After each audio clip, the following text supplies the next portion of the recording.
Y ya está. Bien, amados hermanos, tengan ustedes muy buenas noches. Los saludo a todos y cada uno de ustedes en el nombre del Señor Jesucristo.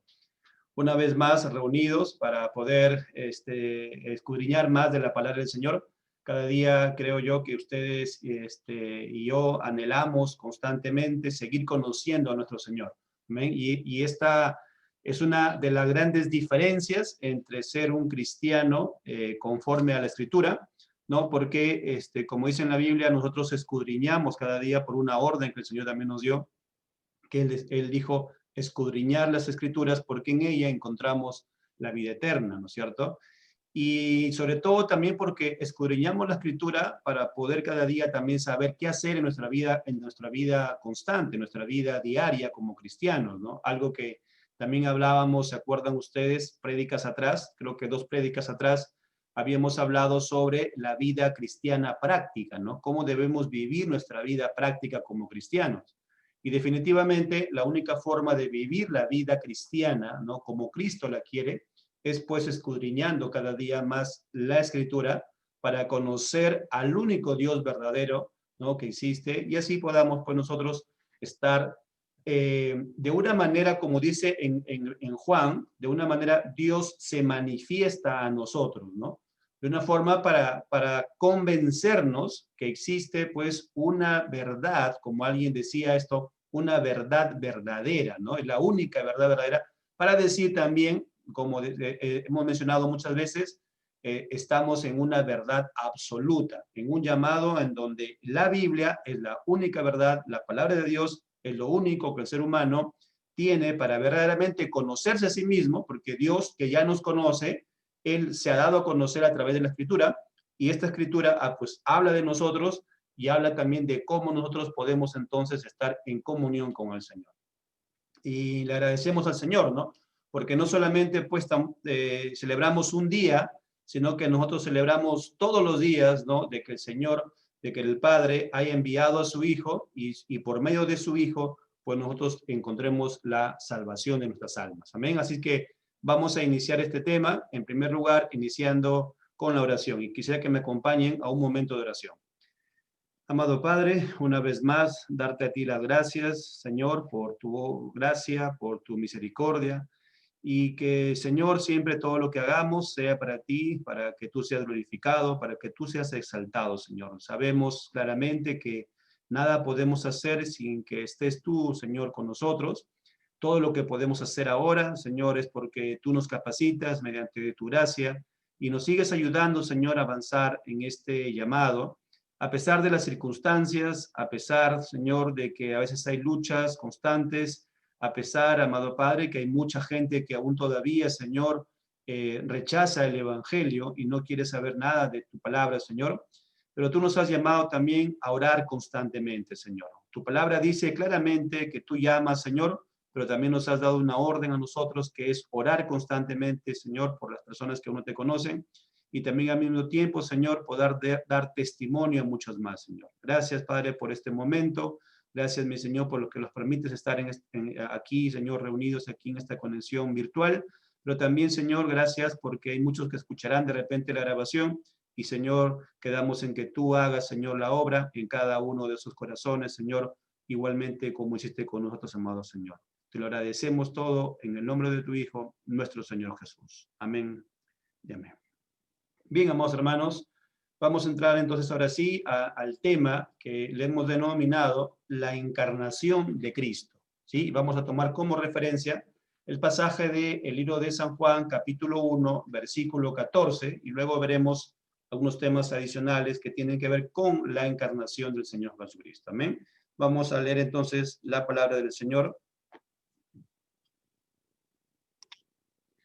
Juan capítulo 1, versículo 14.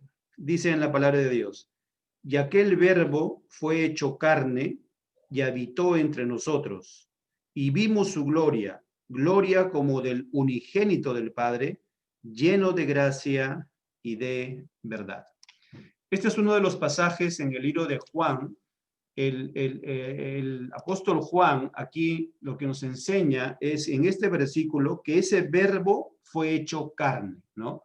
Pero en el primer versículo nos decía quién es el verbo. Miren por favor en ese mismo libro de San Juan, capítulo 1, versículo 1.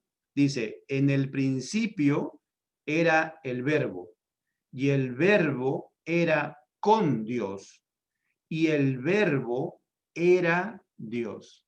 Lo que nos está diciendo aquí es que el verbo es Dios y el verbo está con Dios, dando a entender que es otra persona. Nosotros creemos en un Dios que ha sido manifestado en tres personas, ¿no? El Padre, el Hijo y el Espíritu Santo. Pero esos tres es uno solo al mismo tiempo. Y la segunda persona, nosotros decimos que la segunda persona es Cristo, es el Señor Jesús que vino a este mundo y se encarnó, habitó como nosotros. De ese verbo que inicia el versículo 1 diciendo que este verbo es Dios, y dice, y era con Dios, dice, en el versículo 14 dice entonces, y aquel verbo, o sea, si queremos ver según el versículo, podemos decir claramente que el verbo que es Dios, ¿qué pasó? Dice en el versículo 14, fue hecho carne. Y eso es esa es la enseñanza como doctrina llamada la encarnación de Jesús, la encarnación de Cristo.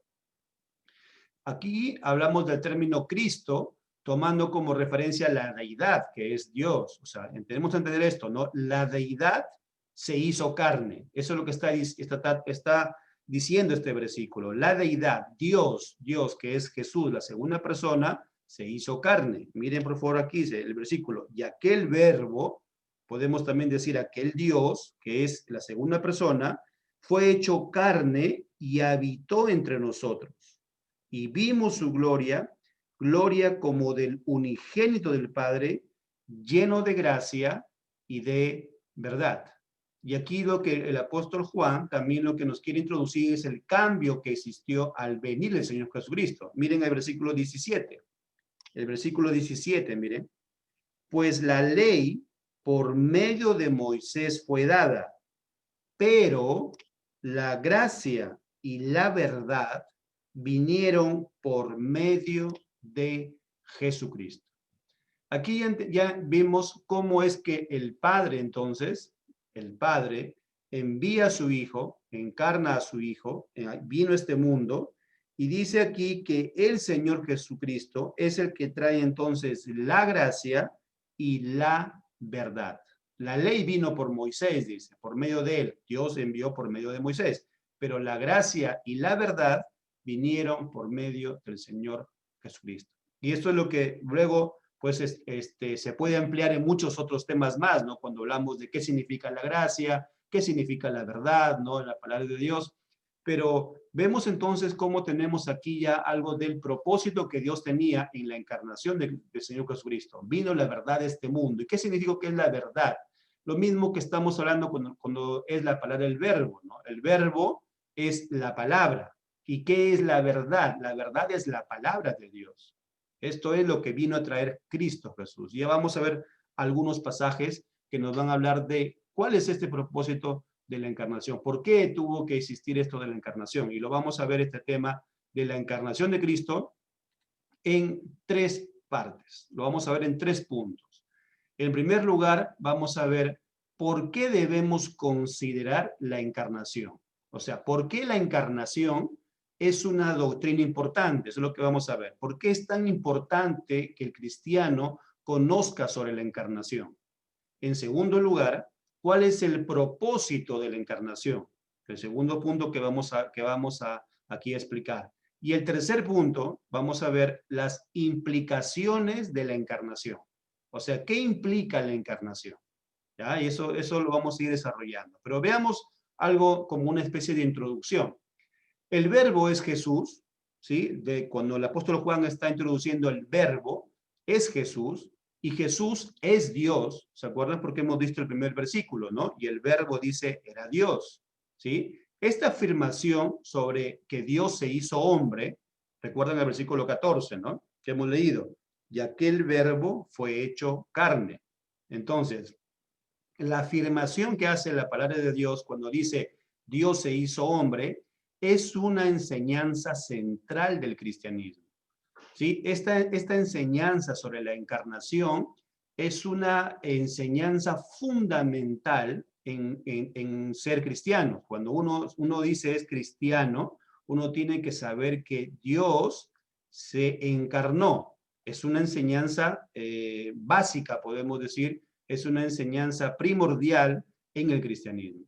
La segunda persona de la Trinidad, esa encarnación que significa que la segunda persona de la Trinidad, siendo verdadero y eterno Dios, o sea, él, el Señor Jesús, era Dios, ¿sí? Es Dios y eterno Dios, o sea, verdadero y eterno Dios, tomó nuestra naturaleza humana, pero sin pecado. Eso es muy importante, ¿sí?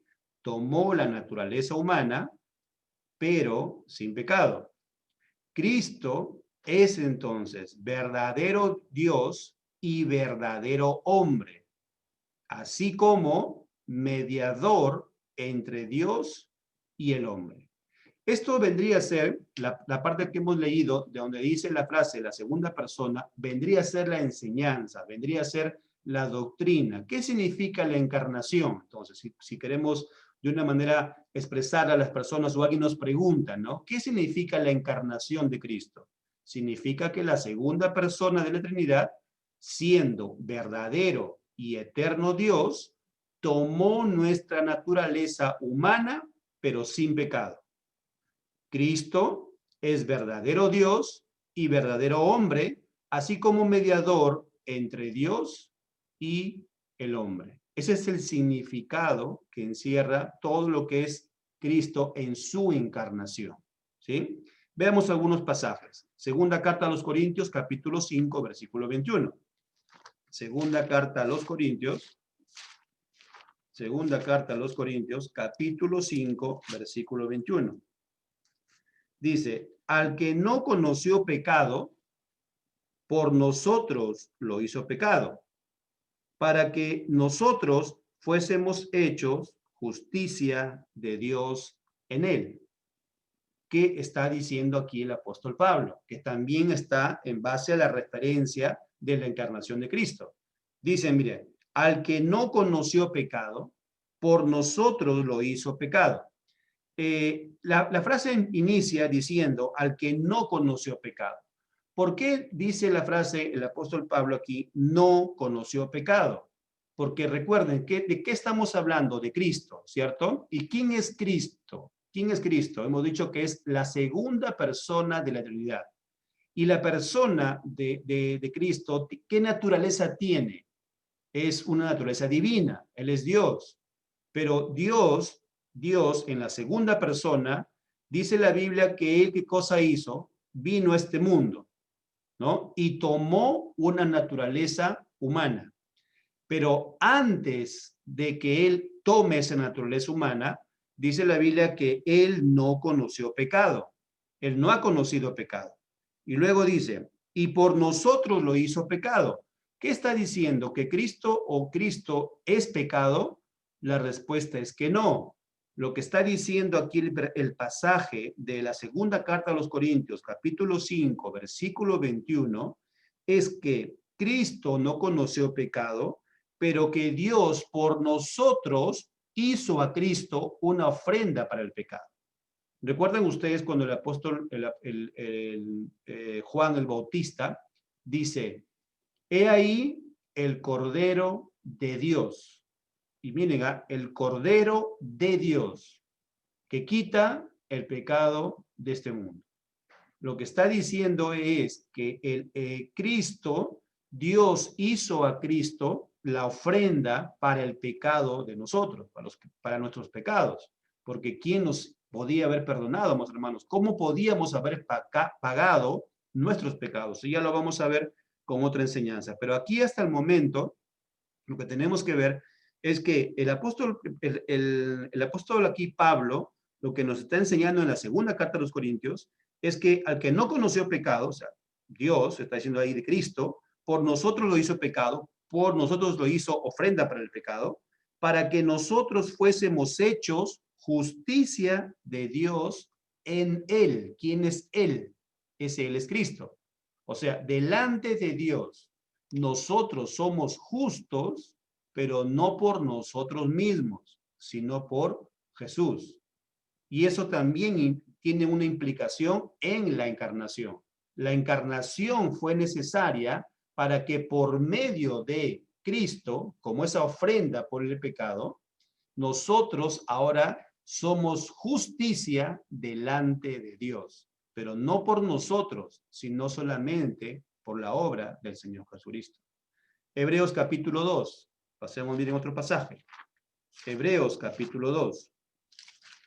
Hebreos capítulo 2, versículos del 14 al 17. Miren. Así que, por cuanto los hijos participaron de carne y sangre, él también, ese él, ¿quién es? Según el contexto, es Cristo.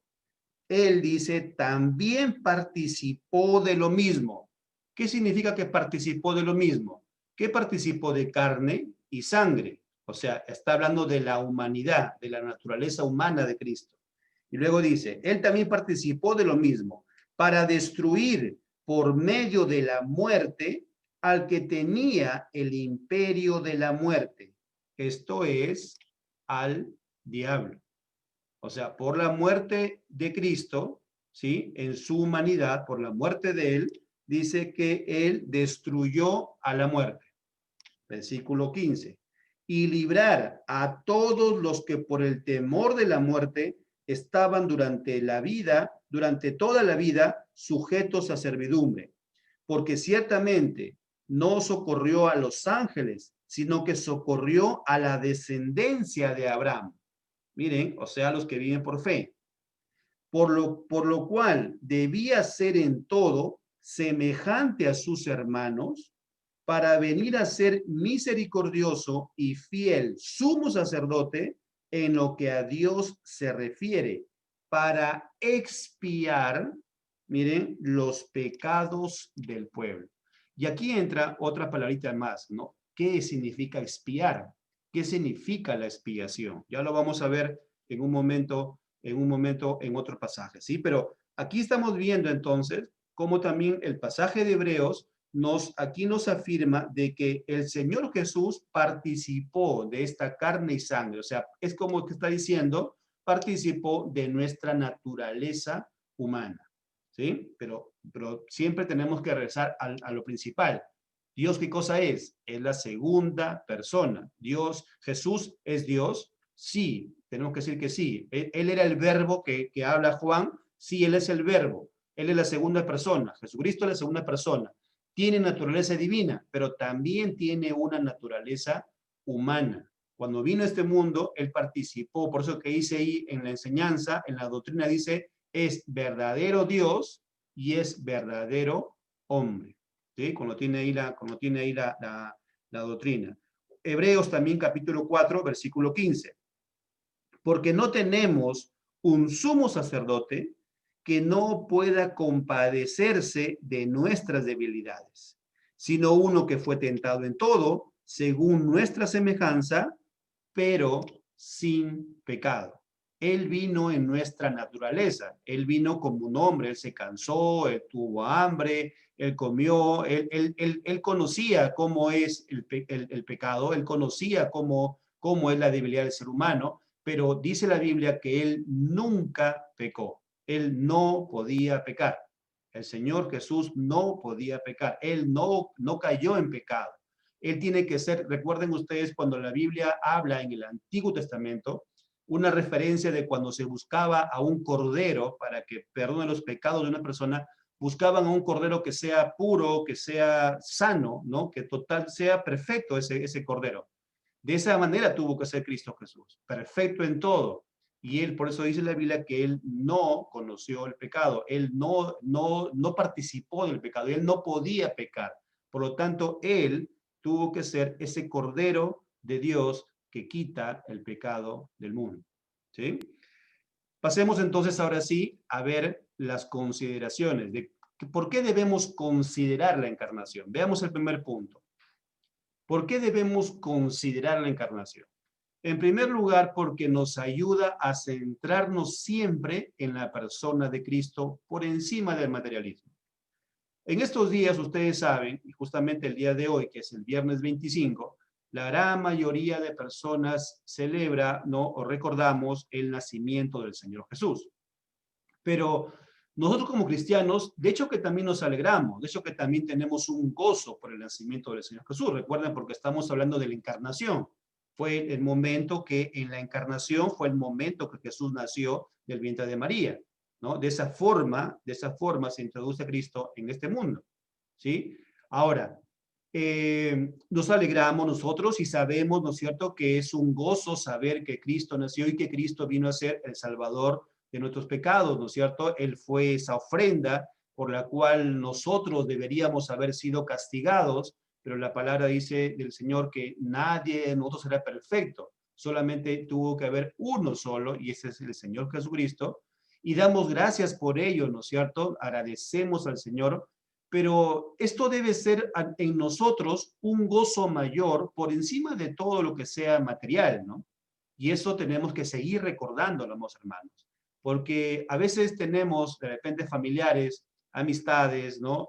Conocidos, que su mayor enfoque o su mayor preocupación es qué voy a tener, qué me voy a poner, qué voy a regalar, qué voy a comer este día, ¿no? ¿Qué va a haber en la mesa? ¿Qué no va a haber? ¿No? O sea, la preocupación a veces es qué es lo que no tenemos. Pero otras personas, a veces, esa no es su preocupación.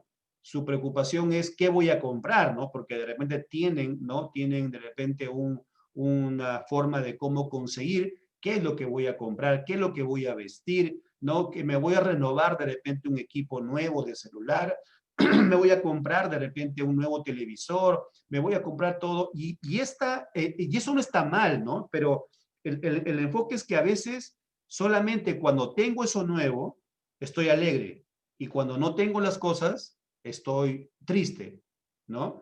El cristiano no, el cristiano tiene una centralidad, es que Cristo, ¿no? Dios quiso que Cristo se encarne en este mundo, y esa encarnación, para ustedes y para mí, ha constituido la salvación y la expiación por nuestros pecados.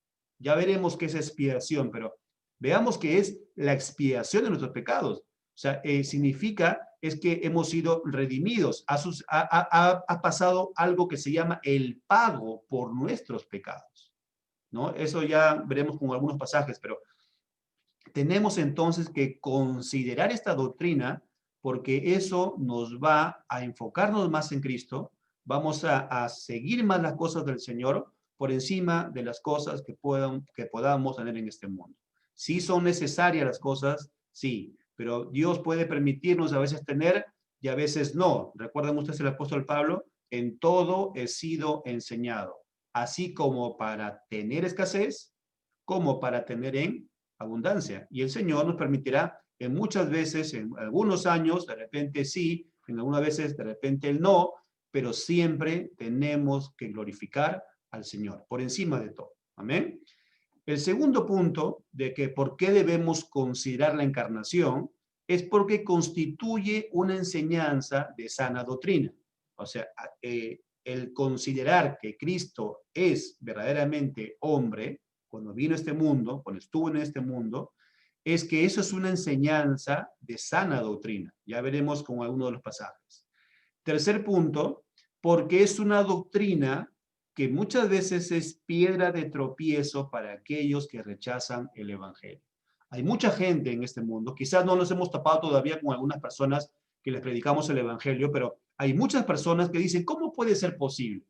¿Cómo puede ser posible que Dios y siendo alguien todopoderoso, vino y estuvo como nosotros? ¿Cómo puede ser posible eso? Y algunos dicen, eso es una locura, dicen, ¿no? Y para algunas personas rechazan el evangelio. ¿Cómo tú crees esas cosas? Inclusive algunos ostentan de ser muy inteligentes, ¿no? De que tienen mucho conocimiento, de que han leído muchísimo, y dicen, ¿cómo puede ser posible que Dios, siendo todopoderoso, ha enviado a su Hijo a que esté en esta naturaleza nuestra, ¿no? Y que Él pueda morir en la cruz.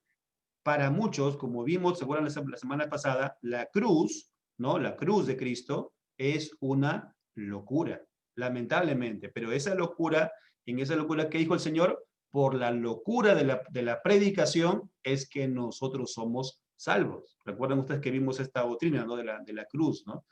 Y lamentablemente, pues esto ha pasado a muchas personas, ¿no? Sirve como una piedra de tropiezo, lamentablemente, pero ¿por qué? Porque rechazan el Evangelio, ¿sí? Nuestra salvación depende totalmente de la encarnación de Jesús en su venida a este mundo. Totalmente. Si Cristo, la segunda persona de la Trinidad, no hubiese participado de nuestra naturaleza, nosotros no seríamos salvos, porque tenía que existir una persona por la cual nosotros seamos reconciliados con el Padre. Miren por favor Hebreos capítulo 9. Hebreos capítulo 9, versículo 22.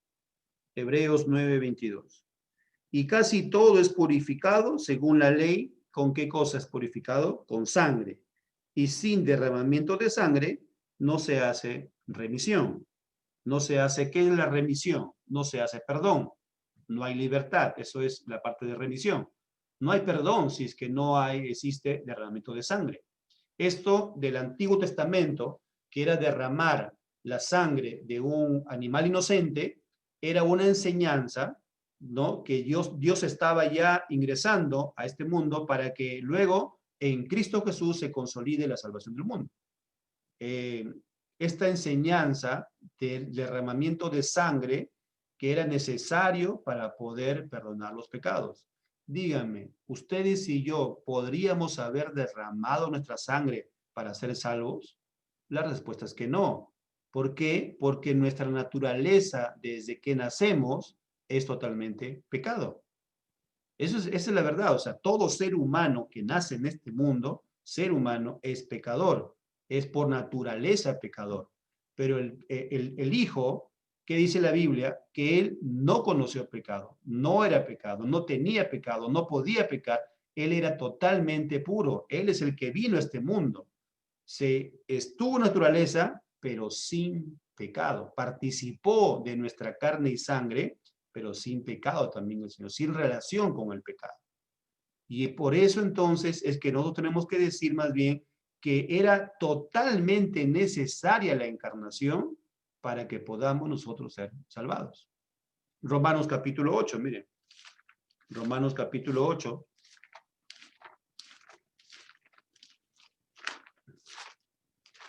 Romanos capítulo 8, versículos del 3 al 4. Porque lo que era imposible para la ley, por cuanto era débil por la carne, ¿qué hizo Dios? Dios, enviando a su Hijo en semejanza de carne de pecado, ojo que dice semejanza, no es que era pecado, dice semejanza, dice de carne de pecado, y a causa del pecado, dice, condenó al pecado en la carne, para que la justicia de la ley se cumpliese en nosotros, que no andamos conforme a la carne, sino conforme al Espíritu. Esto es lo que hemos venido diciendo. Era necesario que Cristo venga en nuestra naturaleza. ¿Y quién determinó todo esto? Lo determinó Dios. Dios mismo es el que hizo el plan. Dios mismo determinó y planificó que Jesús venga a este mundo en el tiempo que el Padre lo determinó. Miren el versículo que hemos leído. Porque dice, lo que era imposible para la ley, por cuanto era débil por la carne, Dios, dice, Dios, enviando a su Hijo en semejanza de carne de pecado. Esa semejanza significa en nuestra naturaleza. Dice, y a causa del pecado, o sea, porque existía pecado en este mundo, dice, condenó al pecado en la carne. O sea, todos los pecados de nosotros los condenó ¿en quién? En la carne de Cristo. Ya lo veremos después cómo se amplía esto con un detalle de verdad que creo que ustedes y yo siempre nos emocionamos, ¿no? Como todo lo que encontramos en el Antiguo Testamento se cumple en Jesús, pero con un detalle no tan preciso que podemos ver que hay una unidad en cuanto a la enseñanza del Antiguo y del Nuevo Testamento. Miqueas capítulo 5, miren. Miqueas capítulo 5. Miqueas capítulo 5, versículos del 1 al 2. Rodéate ahora de muros, hija de guerreros, nos han sitiado, con vara herirán en la mejilla al juez de Israel. Y aquí está hablando Miqueas, un profeta usado por el Señor, en el momento que había pues una corrupción moral en Israel, ¿no? Pero le decía aquí el Señor a ellos, cuando le decía, rodéate de muros, hija de guerreros, y en el versículo 2 le dice, pero tú, Belén Efrata, pequeña para estar entre las familias de Judá, de ti me saldrá el que será Señor en Israel, y sus salidas desde el principio, desde los días de la eternidad. Ya desde aquí se está profetizando la venida del Señor Jesucristo. Y miren algo muy importante. Leamos claramente los pronombres que se usan aquí. De ti me saldrá. No dice de ti saldrá, ¿no? Como decir que hay alguna persona ahí era tan obediente que él tuvo que ser el Salvador. No, dice, de ti me saldrá. ¿Qué está diciendo? Es algo que le pertenece a Dios, es algo que Dios hizo. Recuerden que hemos leído en Romanos, ¿no? Dice, Dios es el que envió a su Hijo, en semejanza nuestra. Él lo envió. Aquí también lo mismo dice aquí el Señor. De ti me saldrá. Está hablando Jehová, está hablando Dios aquí. De ti me saldrá. Amén. Como algo que le pertenece al Señor. Isaías, capítulo 53, un pasaje bastante conocido, ¿no es cierto? Que siempre se lee justamente hablando del Señor Jesucristo. Isaías, capítulo 53, veamos el versículo 6 primero. Dice, todos nosotros nos descarriamos como ovejas. ¿Quiénes están descarriados? Todos, sin excepción. Todos los seres humanos, todos los que venimos de Adán. Y todos venimos de Adán, ¿cierto? Esa es la forma de todos estamos descarriados. Cada cual se apartó por su camino. Mas Jehová, miren, cargó en él, está hablando de otra persona, ya no de nosotros, sino está hablando de otra persona. Dice, mas Jehová cargó en él el pecado de todos nosotros. ¿Quién es el que cargó? O sea, el cargó está diciendo que algo así como que se le imputa a esa persona. O sea, es como cuando, a ver, supongamos que a mí se me acusa de algo, ¿no? Y el juez dice, esa falta que ha tenido esta persona se le pasa a otro. Ese está diciendo, él se cargó. Entonces, lo que está diciendo aquí es que dice Jehová, dice aquí, Jehová, diciendo el Padre, cargó en él. ¿Quién es ese él? Aquí no está de forma explícita, pero de forma implícita y por profecía sabemos que se está refiriendo al Señor Jesucristo. Entonces dice, cargó en él, en Cristo, el pecado de todos nosotros. Y vamos a ver en el versículo 10 y 11, ¿qué significó ese cargar? Miren por favor el versículo 10. Con todo eso, Jehová quiso quebrantarlo. ¿Quebrantarlo a quién? A su propio hijo. Dice, sujetándole a padecimiento. Cuando haya puesto su vida en expiación, recuerda la palabra expiación, otra vez, miren, en expiación por el pecado.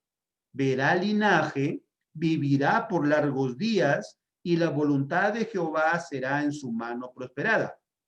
Verá el fruto de la aflicción de su alma y quedará satisfecho por su conocimiento.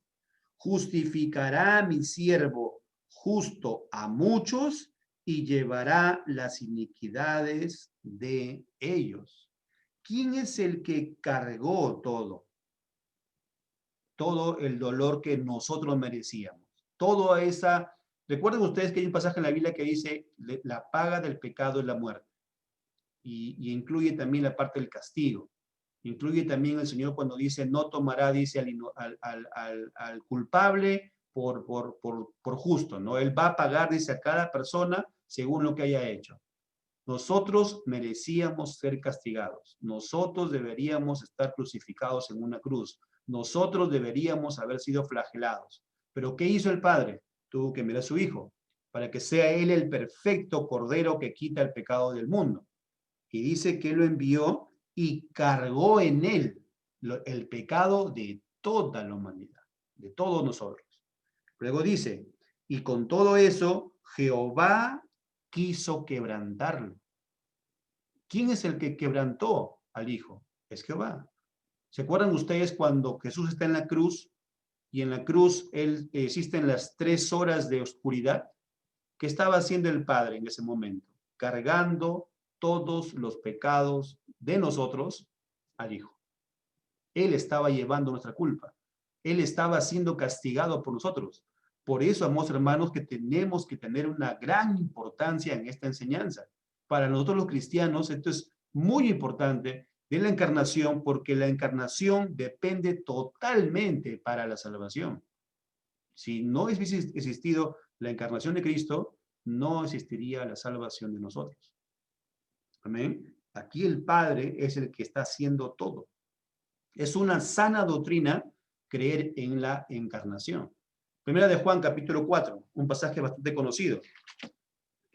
Primera de Juan, en esta primera carta, el apóstol Juan está defendiendo el evangelio. Esta es una escritura, en realidad, para defender el evangelio, porque hay mucha gente que ya en el tiempo de los apóstoles no creía en la encarnación de Cristo como humano. Ellos decían que solamente era un espíritu. O sea, ellos decían, hay mucha gente que decía que Jesús solamente había padecido en la cruz como espíritu. O sea, que a él no le dolió, a él no lo soportó, ¿no? No, o sea, tenemos que decir que Cristo era, hemos dicho, verdaderamente Dios. ¿Qué significa eso? Que es 100% Dios, pero también hemos dicho que es 100% hombre. ¿Qué significa eso? Que al Señor Jesús le dolió los latigazos, le dolió la corona de espinas, a él le dolió estar clavado en la cruz, a él le dolió el derramamiento de sangre. Eso sí causó en él. Él era 100% hombre. Y mucha gente negaba esta encarnación. Decían que era solamente espíritu, nada más Jesús. Y que había en la cruz, cuando estaba ahí, él clavado en la cruz, no le dolía porque solamente era espíritu. Miren, por favor, por eso que el apóstol Juan aquí es una defensa del evangelio. Dice en el versículo 1 de Juan, capítulo 4, versículos del 1 al 3. Amados, no creáis a todo espíritu, sino probad los espíritus si son de Dios. Aquí la palabra espíritu, en el contexto, está hablando de personas que predican el evangelio. Dice, amados, no creáis a todo predicador, es como decir así, a todo predicador, sino probad a los predicadores si son de Dios. Porque muchos falsos profetas, ¿ven cómo está incluyendo? O sea, esta palabra espíritu se refiere a un falso profeta. Dice, porque muchos falsos profetas han salido por el mundo. En esto conoced el Espíritu de Dios. Todo espíritu, o sea, todo falso profeta o toda persona, dice, que confiesa que Jesucristo ha venido en carne, es de Dios. ¿Ven? Aquí es la encarnación. Toda persona que cree en la encarnación, creer en la encarnación es algo que pertenece a la sana doctrina. Dice, y todo espíritu o toda persona, todo falso profeta, porque recuerden, estamos en el contexto, ¿sí? Veamos el contexto, ¿sí? Lo que está diciendo es, y todo falso profeta que no confiesa que Jesucristo ha venido en carne, no es de Dios. Y este es el espíritu del anticristo, el cual vosotros habéis oído que viene y que ahora ya está en el mundo. ¿Por qué? Porque hay muchos anticristos, ¿no? Hay muchas personas que se oponen a Cristo. Eso sería una persona anticristo, ¿no? Pero esto es lo que está diciendo aquí el pasaje, ¿no? Hay mucha gente que rechaza la encarnación de Cristo Jesús. Nosotros como cristianos tenemos que decir claramente que debemos considerar la encarnación, porque es una enseñanza central, una doctrina central en el cristianismo. ¿Sí? Filipenses capítulo 2. Filipenses capítulo 2. Ahora hablando también de por qué considerar la encarnación. Filipenses capítulo 2, del 5 al 8. Haya pues en vosotros este sentir que hubo también en Cristo Jesús, el cual, siendo en forma de Dios, no estimó el ser igual a Dios como cosa que aferrarse, sino que se despojó a sí mismo tomando forma de siervo, hecho semejante a los hombres, y estando en la condición de hombre, se humilló a sí mismo, haciéndose obediente hasta la cruz, dice hasta la muerte y muerte de cruz. ¿Qué está enseñándonos aquí en la carta del apóstol Pablo a la iglesia de Filipo? ¿Qué nos enseña aquí el Señor? ¿Qué nos enseña Dios por medio del apóstol Pablo? Miren, Cristo, él era, hemos dicho, la segunda persona. Y en la segunda persona de la Trinidad, él tenía toda la gloria, todo el poder, toda su magnificencia, ¿no es cierto? Él era adorado por los ángeles estando en la eternidad, y él sí está en la eternidad todavía el Señor, pero él tenía toda la adoración. ¿Y qué hizo? Dice la Biblia, ¿recuerdan?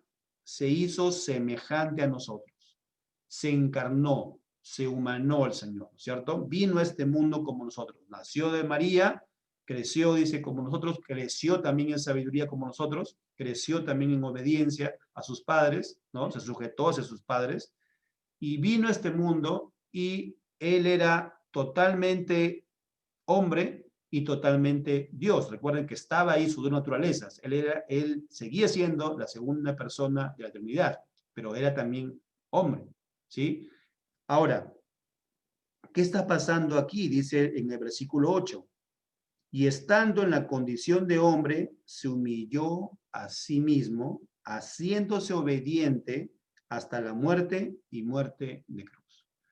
Amados hermanos, el Señor Jesús nunca vino, dice él en los evangelios, para ser servido, ¿no? Sino él vino para qué, dijo, para servir. Y a veces nosotros creemos que nosotros debemos ser servidos, ¿no? Nosotros, amados hermanos, hemos sido llamados por el Señor Jesucristo a formar parte de una iglesia, somos parte de una iglesia, pero todos venimos a servir. No es para ser servidos, todos sin excepción nosotros debemos tener claro que lo mismo que Jesús hizo, que se despojó de todo y se humilló a sí mismo, nosotros también debemos ser humildes, debemos también humillarnos en nosotros mismos y servir más bien a los demás. No creernos que debemos ser servidos, sino venimos a servir más bien hacia los demás. Y esa es la enseñanza que tenemos que dar. ¿Por qué debemos considerar la encarnación?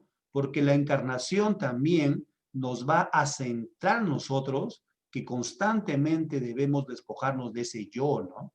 Yo quiero esto, yo quiero lo mejor, yo quiero que me hagan tal cosa, y si no me cumplen lo que yo quiero, pues me enojo, pues ya no voy a la iglesia, pues ya no voy a todo. Eso no es lo que el Señor nos ha enseñado. Jesús, siendo el Dios todopoderoso, porque Él es Dios, Jesús es Dios, ¿sí? ¿Qué hizo Él? Se humilló, vino, se despojó de esa naturaleza y vino como humilde siervo. Esto nos enseña a nosotros grandemente para no ser orgullosos, para dejar el orgullo, para dejar ese yo, ese ego, ¿no? Que queremos solamente yo. Yo me debo servir, a mí me deben servir, a mí me deben hacer tal cosa. No, vamos, hermanos, hemos sido llamados a sufrir inclusive. Algo nos hacen, yo también tengo que hacerle también lo mismo, ¿no? Me habló mal de mí, yo también tengo que devolverle. No me hizo esto, algún día me lo va a pagar, ¿no? A veces decimos eso, ¿no? Amados hermanos, no hemos venido a eso. Hemos sido llamados por el Señor para sufrir tan igual como el Señor Jesús. Esto es lo que nos enseña por qué debemos considerar la encarnación de Cristo. Un pasaje más en 1 Timoteo, miren por favor, primera carta a Timoteo, capítulo 3, versículo 16, e indiscutiblemente grande es el misterio de la piedad. Y eso de palabra de misterio es que es algo escondido, pero que Dios nos lo revela por medio del Espíritu Santo. Sí, dice, es un misterio de la piedad. Dios fue manifestado en carne, justificado en el Espíritu, visto de los ángeles, predicado a los gentiles, creído en el mundo, recibido arriba en gloria. Amén. Y aquí tenemos entonces, amados hermanos, recuerden por qué debemos considerar la encarnación. En primer lugar, porque esto constituye la salvación. Sin la encarnación no existiría la salvación. Y en segundo lugar, porque nos enseña a ser cada día más humildes y ser siervos de los demás. No para que nos sirvan, sino para servir hacia los demás. El propósito de la encarnación. Veamos el segundo punto. Ya vimos entonces por qué es necesaria esta doctrina de la encarnación. Ahora veamos el propósito de la encarnación. En primer lugar, es que Dios se revela al mundo. De una manera, la encarnación es que se ha dado a conocer por medio del Hijo. ¿No es cierto? Eso es lo que Dios ha querido hacer. Dios, nadie podía haber conocido a Dios, ¿se acuerdan ustedes? Si no dice que el que está arriba, que bajó, dice, ¿no? Y nos dio a conocer. Eso es lo que es Jesús. Vino a este mundo para que por medio del Hijo podamos ver a quién, al Padre. Entonces Dios se revela a la humanidad por medio de la persona del Hijo. La encarnación, y aquí vamos a ver un poquito más, ¿no? Se relaciona con la expiación. ¿Y qué es la palabra expiación? Porque es con derramamiento de sangre el perdón de los pecados. La palabra expiación, esta palabra de expiar, es que con algo, con algún pago, algo se tiene que hacer que derramar para que pueda ser perdonado. Y esa, la única manera de derramar es con la sangre. Y con el derramamiento de sangre existía el perdón de los pecados.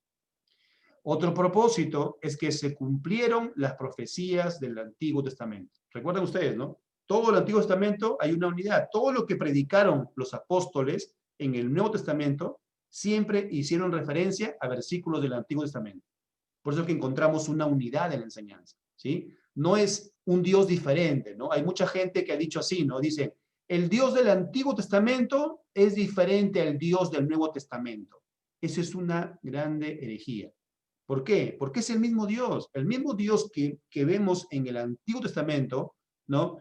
Cómo salvó al pueblo de Israel, con prodigios, con señales, ¿no? Con sanidades también que hace el Señor ahí. Y vemos cómo también derramaba su ira, derramaba también su gracia y su misericordia, ¿no? Pero también derramó su ira. Y en el Nuevo Testamento también vemos igualmente la ira del Señor. La ira del Señor está permanente tanto en el Antiguo como en el Nuevo Testamento. El mismo Dios que habla en el Antiguo Testamento, que debe ser temido, en el Nuevo Testamento dice igual, que debe también ser temido el Señor, porque Él es Dios, porque Él es santo y porque Él se merece toda la gloria y toda la honra. Se cumplieron entonces las profecías del Antiguo Testamento por medio de la encarnación. Se cumple también el misterio de Cristo como Señor, como Salvador y como sacerdote. ¿Por qué? ¿Por qué le decimos al Señor Jesús Señor? ¿Por qué le decimos Señor? Porque Él es nuestro amo, ¿cierto? Pero ¿qué implica que sea nuestro amo? Que Él nos ha dado enseñanza de cómo debemos sujetarnos al Padre. Por lo tanto, que si yo le llamo Señor a Jesús, yo debo entonces también ser obediente como Jesús, ¿sí? Jesús también es el Salvador de este mundo, ¿no es cierto? ¿Y por qué sabemos que Él es el Salvador? Recuerden que tuvo que haber una paga por el pecado. Entonces Él vino y se encarnó, ¿no es cierto? La encarnación está relacionada con que Él es Salvador porque vino a hacer esa ofrenda por los pecados de muchos. Y luego también es sacerdote, ¿por qué? Porque Él intercede por nosotros constantemente. ¿Se acuerdan? Él es el sumo sacerdote que intercede por los santos. Recuerden ustedes, lean ustedes, ya me imagino que ustedes lo habrán leído, Juan capítulo 17, ¿no? Todo ese capítulo 17 es la oración de Jesús intercediendo por todos nosotros. Primero por sus apóstoles y luego extiende por todos los que iban a creer posteriormente en el Señor Jesús. Amén. Él es el sacerdote que intercede por nosotros. Dios se da a conocer por medio de la persona del Hijo. Redime a la humanidad caída por su Cordero enviado. Recuerden, es su Cordero del Señor enviado. Por Cristo somos expiados de los pecados. Vamos a ver unos pasajes. Hebreos capítulo 1, miren. Hebreos capítulo 1. Hebreos capítulo 1. Versículos del 1 al 2. Dice, Dios, habiendo hablado muchas veces y de muchas maneras, en otro tiempo, dice, a los padres, por los profetas, en estos postreros días nos ha hablado por el Hijo, a quien constituyó heredero de todo y por quien asimismo hizo el universo. ¿Por quién nos está hablando ahora el Padre? Por medio de su Hijo, ¿no? Recuerden ustedes, hay un pasaje en Juan capítulo 14, creo que está, a ver, vamos a ese pasaje, Juan capítulo 14, miren unos pasajes más. Juan capítulo 14. Juan 14, versículo 9. Jesús le dijo, ¿tanto tiempo hace que estoy con vosotros y no me has conocido, Felipe? El que me ha visto a mí, ha visto al Padre. ¿Cómo pues dices tú, muéstranos al Padre? Muéstranos al Padre. ¿Ven? Por medio de su Hijo, Dios que ha hecho, se ha dado a conocer a la humanidad. Pero también al mismo tiempo, miren qué pasa cuando el Padre dice, ¿no? Yo me he dado a conocer, pero también vemos, recuerdan que hemos dicho que también vemos la ira de Dios, ¿no? Miren por favor Juan 3:36. Esta misma carta, y ustedes lo conocen este pasaje muchísimo, ¿no? 3:36. El que cree en el Hijo tiene vida eterna, pero el que rehúsa creer en el Hijo no verá la vida, sino que la ira de Dios está sobre él. Si hay algún amigo que nos escucha hoy día que no es cristiano, o si de repente alguien va a ver este video posteriormente, ten en cuenta algo, la verdad de Dios es única, la verdad de Dios es absoluta. Si alguien quiere negarla, tampoco no podemos obligar nosotros, ¿no? No podemos convencer, pero es Dios sí quien convence. Y nosotros lo que siempre decimos es, escucha el Evangelio, porque Dios usando esta palabra llama a toda persona para convencerlo de pecado, ¿no? Para convencerlo de juicio, para convencerlo de justicia. Dios es el que hace la obra. Pero tienes que saber, una persona que no conoce a Cristo, tiene que saber que el que cree en el Hijo, dice el versículo, tiene vida eterna. Pero el que rehúsa creer en el Hijo, no verá la vida, sino dice que la ira de Dios está sobre él. ¿Cuándo será ese momento? El momento que Dios nos llame a todos a juicio. Y ese momento que tenemos que salir de este cuerpo. Todos tenemos que llegar a morir, sin excepción. Pero lamentablemente para muchos será muy tarde en el momento de morir, porque una vez muerta la persona no se puede hacer nada. Dios siempre nos da oportunidades en el momento mientras estamos vivos. Hay personas que los van a rechazar, lamentablemente se encontrarán un día con esta ira de Dios. Es clara la Biblia y es tajante en cuanto a su verdad. Esa verdad es absoluta. Se va a cumplir. ¿En qué momento? Dios lo va a determinar. Pero te decimos a ti, amigo, que nos escuchas, ven a Jesús, arrepiente tus pecados, ven a Cristo Jesús, escucha su palabra y Dios hará la obra en tu corazón, para que entonces puedas salir de esa venda que tienes y ver que en Cristo Jesús es que tenemos solamente vida y, como dice la Biblia, vida en abundancia en el Señor Jesús. La redención fue en el tiempo de Dios. Recuerden ustedes que ya estaba profetizado, siempre decimos que Génesis capítulo 3, versículo 15, es de una forma el evangelio, ¿no? Alguien teológicamente se le conoce como el protoevangelio, o sea, la primera, ¿no? Una primera luz del evangelio. Dice, versículo 15, y pondré enemistad entre ti y la mujer, y entre tu simiente y la simiente suya. Esta te herirá en la cabeza y tú le herirás en el calcañar. ¿Qué fue Cristo Jesús? Fue de una naturaleza humana, ¿recuerdan? Dice aquí, la simiente de la mujer, está hablando aquí este pasaje. De una simiente de una mujer vino la luz a este mundo, vino la salvación a este mundo, ¿no? Gálatas también, miren, Gálatas capítulo 4, Gálatas capítulo 4, Gálatas 4, versículos del 4 al 5. Gálatas capítulo 4, versículos del 4 al 5. Pero cuando vino el cumplimiento del tiempo, miren que todo fue programado por Dios, planificado por Dios.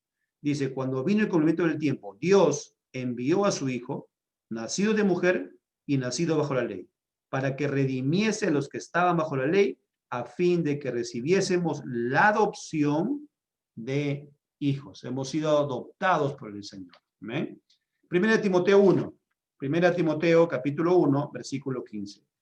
Versículo 15. Palabra fiel, dice, y digna de ser recibida por todos, que Cristo Jesús vino al mundo para salvar a los pecadores, de los cuales yo soy el primero.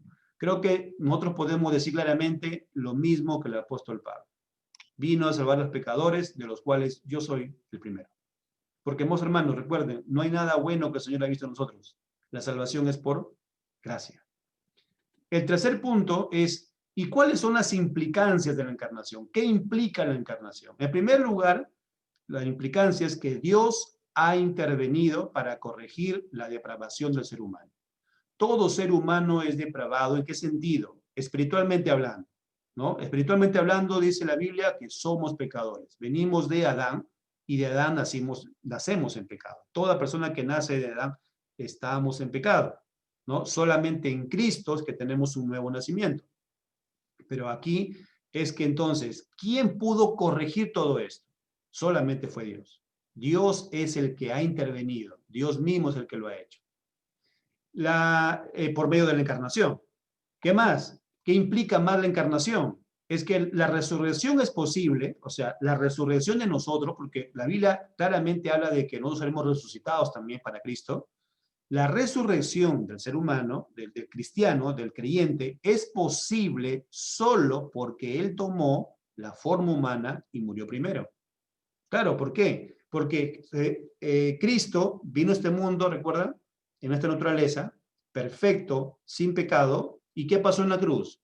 Murió, derramó su sangre por el perdón de los pecados. Y ahora entonces nosotros somos, dice, justicia de Dios en Cristo Jesús. Y luego hay un pasaje que habla el apóstol Pablo en la primera carta de los Corintios, capítulo 15, ¿no? Donde habla de que por la resurrección de Cristo Jesús, nosotros también seremos resucitados. ¿Sí? La resurrección es posible solo porque Él tomó la forma humana y murió primero. Debemos ver cuánto amor tiene Dios por la humanidad, que envió a su propio Hijo para morir por nosotros. La encarnación, amados hermanos, tiene una implicancia de poder reconocer el amor que Dios tiene, que permitió que su Hijo, Él envió a su propio Hijo para morir por pecadores que somos nosotros. Amén. Dios decidió amarnos cuando no había nada atractivo en nosotros. Éramos pecadores, ¿cierto? Ahora somos agradables al Padre, pero por medio de su Hijo. Miren, por favor, segunda carta a los Corintios, capítulo 8. Segunda carta a los Corintios, capítulo 8, versículo 9. Porque ya conocéis la gracia, miren por fuera acá, la gracia de nuestro Señor Jesucristo, que por amor a vosotros se hizo pobre siendo rico, para que vosotros con su pobreza fueseis enriquecidos. Siendo, dice, se hizo pobre siendo rico. ¿A qué se está refiriendo? ¿Qué está usando aquí el apóstol Pablo? Él está hablando del poder del Señor. Siendo Él todopoderoso, ¿qué se hizo? Se hizo como nosotros. Esa es la simbología que usa de pobre con rico. ¿Sí? Siendo Él rico, se hizo pobre. Para que con esa naturaleza, entonces dice, en esa pobreza, fuésemos nosotros enriquecidos. ¿Amén? Todo lo que supuestamente era una pérdida en la parte de la cruz, eso se tornó en qué cosa? En la salvación de nosotros. ¿Sí? El Señor nos dio esas riquezas espirituales por medio del Señor Jesucristo. Primera carta a los Corintios. Miren, por favor, pasemos ahora. Primera carta a los Corintios, capítulo 15, versículo 3. Porque primeramente os he enseñado lo que asimismo recibí, que Cristo murió por nuestros pecados, conforme a las Escrituras, y que fue sepultado y que resucitó al tercer día, conforme a las Escrituras. Versículo 16 al 21. Porque si los muertos no resucitan, tampoco Cristo resucitó. Y si Cristo no resucitó, vuestra fe es vana, aún estáis en vuestros pecados. Entonces también los que durmieron en Cristo perecieron. Si en esta vida solamente esperamos en Cristo, somos los más dignos de conmiseración de todos los hombres. Mas ahora Cristo ha resucitado de los muertos. Primicias de los que durmieron es hecho. Porque por cuanto la muerte entró por un hombre, también por un hombre la resurrección de los muertos. Recuerden, habla de quién, de un hombre. ¿Quién es ese hombre? Recuerden cuando la Biblia habla el Hijo del Hombre, ¿no? Está haciendo referencia a la naturaleza humana de Cristo. La naturaleza humana, la encarnación de Cristo era totalmente necesaria para la salvación, para la expiación, para la redención de pecados, para la resurrección. Todo lo que tenemos en cuanto a la salvación, vos hermanos, es por la encarnación del Señor Jesucristo. El amor eterno de Dios. Dios, amados hermanos, ¿quién podría enviar a su hijo a morir por otro? Díganme ustedes, ¿qué padre de familia puede decirle a un juez, señor juez, quiero que mi hijo, que no es culpable, vaya a pagar el pecado de alguien que ha asesinado de repente? Vaya a pagar en la cárcel por un culpable. ¿Qué padre humano haría eso? Creo que la respuesta es que ninguno.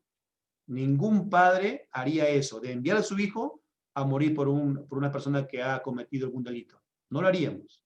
Pero miren el amor que tuvo Dios para con nosotros. Por eso que le decía, ¿no? El entender la encarnación de Cristo nos debe llenar a nosotros de un asombro y de una obediencia aún mayor cada día. ¿Por qué? Porque qué amor tuvo Dios para conmigo, para con nosotros. Amén. Qué amor tuvo, que no había nada bueno en nosotros. Y solamente por gracia el Señor nos llamó. Por gracia. No podemos decir que éramos mejores que otras personas, amados hermanos, porque si no diríamos que la salvación es por obras. Y la salvación nunca ha sido ni será jamás por obras. Siempre es por gracia. Dios ha tenido gracia. Y entonces, ¿cómo puedo yo ser orgulloso? ¿Cómo puedo enorgullecerme de que Dios me tuvo que llamar? ¿Cómo puedo yo decir yo soy mejor que un hermano, soy mejor que otra hermana, o yo no haría eso como el hermano peca o algo? ¿Por qué? ¿Por qué tenemos que compararnos unos con otros, no? No tenemos que hacer eso, amados hermanos. Tenemos que saber que Dios nos ama y nos seguirá amando solamente por gracia. Y esa misma gracia que Dios tiene para con nosotros, debemos seguir mostrándola para con los demás, servir a los demás, no para que me sirvan, sino para poder servir a los otros. Aunque a veces nos van a humillar, aunque a veces no nos van a entender, a veces no nos van a comprender, pero amados hermanos, para eso hemos sido llamados, para sufrir también igualmente como el Señor Jesús lo hizo por nosotros. Amén. Miren el amor del Señor, Juan capítulo 3, versículo 16. Uno de los pasajes que siempre lo recordamos, ¿cierto? Juan capítulo 3, versículo 16. Porque de tal manera amó Dios al mundo, que ha dado a su Hijo unigénito para que todo aquel que en él cree no se pierda, mas tenga vida eterna. Primera de Juan, también aquí para que quede clarísimo que el amor es, el que inicia el amor es Dios, no nosotros. Nosotros no hubiésemos amado a Jesús si es que Él no vino hacia nosotros. Recién cuando Él vino a nosotros, iniciamos ese amor, porque Él nos amó primero a nosotros. Miren, por favor, Primera de Juan capítulo 4, versículo 10. En esto consiste el amor. No, dice, en que nosotros hayamos amado a Dios, sino en que Él nos amó a nosotros y envió a su Hijo en propiciación por nuestros pecados. Amados, si Dios nos ha amado así, debemos también nosotros, miren, ¿cuál es la consecuencia de saber que Dios me ama?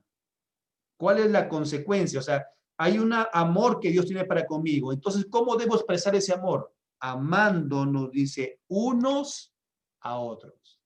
Si ustedes y yo decimos verdaderamente amamos a Dios, entonces voy a amar a mis hermanos en Cristo Jesús. Aún en sus debilidades, aún todavía en la parte de que están luchando cada día con el pecado, aún todavía. Corrigiendo, sí, porque recuerden, amar no significa consentir, eso sí. Sí, esto debe quedar muy claro. El amar no significa consentir. Debo amar con un amor de gracia, así como Dios tuvo para conmigo, sí, pero en la medida de lo posible, en la autoridad que Dios me ha delegado, como padre de repente, como empleado de repente, debemos nosotros corregir, o como autoridad en la iglesia, no como líderes, o como un pastor, ¿no? Debemos también corregir a los hermanos, claro que sí. Y corregirnos también unos a otros, claro que sí también. ¿Por qué? Porque en medio de la corrección está también presente el amor. ¿Por qué corregimos? Por amor, para que cada vez seamos como Cristo Jesús, pero todos juntos, todos unidos en Cristo Jesús, y sigamos al blanco perfecto que solamente es el Señor. Amén. Eso, hermanos, miren, Claramente nos dice, el amor de Dios está en nosotros, pero ¿cómo debo yo expresarlo? Amando, dice, unos a otros. Esto nos lleva a las conclusiones, más o menos para cerrar ya la prédica. Debemos entonces evitar que el mundo nos desvíe del verdadero significado de la obra de Cristo por medio de la encarnación. Amén. Esto es muy importante. La encarnación es una doctrina central de la Biblia y debemos más bien nosotros no desviarnos de esa centralidad, ¿sí? Que Él se humilló, ¿no? Siendo Él Dios, se humilló y vino a servir a nosotros. Y lo mismo también debemos hacer por los demás. La encarnación nos enseña que Dios tiene el control de todas las cosas. Nuestra salvación y nuestra resurrección están en las manos del Señor. Y Dios siempre actúa para recibir toda gloria y para avergonzar nuestra supuesta inteligencia. Hay mucha gente, recuerden que hemos dicho, niega esta encarnación de Jesús. Pero justamente es lo que hace Dios. Dios siempre actúa de una manera que Él recibe toda la gloria para que el hombre sea humillado. ¿Por qué? Porque en nuestra mente, en nuestra inteligencia, nadie podía hacer lo que Dios ha hecho. Dios lo hace siempre de la manera que Él lo desea, porque Él es perfecto, porque Él es Dios y porque Él es sabio. Terminemos con este pasaje de Lucas capítulo 2, versículos del 13 al 14. Y repentinamente apareció con el ángel una multitud de las huestes celestiales que alababan a Dios y decían, gloria a Dios en las alturas y en la tierra paz, buena voluntad para con los hombres. Amén. Recordamos siempre al Señor Jesús, amados hermanos, todos los días y no solamente un solo día. Amén. Todos, para nosotros los días, es un gozo de estar siempre contentos por esta encarnación del Señor Jesús, la segunda persona de la eternidad. Bien, amados hermanos, les invito a que me acompañen en este momento de oración para terminar con la prédica. Amado Padre, gracias te damos, Señor, por tu gracia, por tu misericordia, porque tú nos sigues enseñando, Señor. Gracias, Padre, por esta enseñanza, porque vemos en tu palabra cómo tú tuviste esa sabiduría, amado Padre, de enviar a tu Hijo, y que tu Hijo, Señor, sea el Salvador de nosotros, el que vino a este mundo para perdonar nuestros pecados, pero que al mismo tiempo también nos dio una enseñanza de no estimarnos más nosotros, sino que ser siempre cada día siervos, servir siempre a los demás, humillarnos también, como dice tu palabra, porque tú nos has llamado a que demostremos ese amor que tú tienes para con nosotros, amándonos siempre unos a otros, entrañablemente y siempre orando unos por otros, amado Padre. Gracias, Señor Todopoderoso, por esta enseñanza, porque sabemos que todo viene de ti y todo procede de ti. Padre, también siempre rogándote por nuestro pastor Justo Araujo. Gracias también, Señor, por lo que estás haciendo tú esta obra en él. Sabemos, Señor, que está recuperándose. Sabemos, Padre, que solamente tú, Señor, siempre recibirás toda la gloria, toda la honra y toda la alabanza, mi Señor. Sigue, Padre Santo y Eterno, obrando. Señor, te pedimos por nuestro pastor Justo Araujo que tú, Señor, puedas seguir, Señor, fortaleciendo, seguir, Señor, haciendo la obra y que todo sea siempre para tu gloria, Señor. También a mis hermanos que están pasando alguna enfermedad, Señor, alguna prueba, alguna tribulación. En medio de toda esta parte, Señor, también que se celebra, también hay tanta gente, Señor, que está pasando algunas pruebas, pasando gente, Señor, que de repente sus familiares han fallecido, Señor. Pero te rogamos que destines tu gracia, Señor. Porque solamente, Señor, con tu gracia, Señor, y predicando tu palabra, Señor, es que todos procederán a ese arrepentimiento y sirviéndote, Señor, verdaderamente como tú lo quieres según tu palabra. Gracias, mi Señor. Te damos, Señor, por todo lo que tú nos has ayudado y te lo pedimos todo en el nombre de tu Hijo, nuestro Señor Jesucristo. Amén y amén, mi Señor. Amén, amados hermanos. Hasta aquí ha sido la prédica del día de hoy.